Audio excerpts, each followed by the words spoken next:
Drink milk नहीं है। Mango juice, cold drink milk बोले भाई। एक टी है without milk, without sugar, sorry.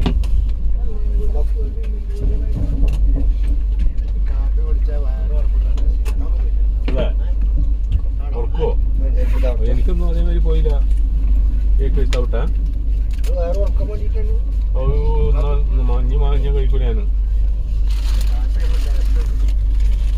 ഇപ്പൊ നമ്മുടെ രക്തിസാഗറിനകത്ത് വന്ദേ ഭാരതിനകത്ത് ചായയും കോഫിയാണ് കേട്ടോ. മറ്റേ മിൽക്ക് പൗഡറും മിൽക്കും കോഫിയും എല്ലാം കൂടെ മിക്സ് ആയിട്ടുള്ളൊരു പൗഡർ ഉണ്ടല്ലോ, അത് ചൂടുവെള്ളത്തിനകത്ത് ഇട്ട് കൊടുക്കുവാണ്. ചായക്ക് 20 റുപ്പീസ്, കോഫി ആണെന്നുണ്ടെങ്കിൽ കുറച്ചും കൂടെ കോസ്റ്റ്ലിയാണ്, 25 റുപ്പീസ്.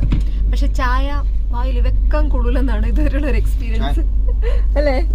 ചായ എങ്ങനെയുണ്ട്? ചായ കൊള്ളത്തില്ല. കോഫി ആണെങ്കിൽ നല്ലതല്ലേ? കോഫി നല്ലതാണ്. അതെ.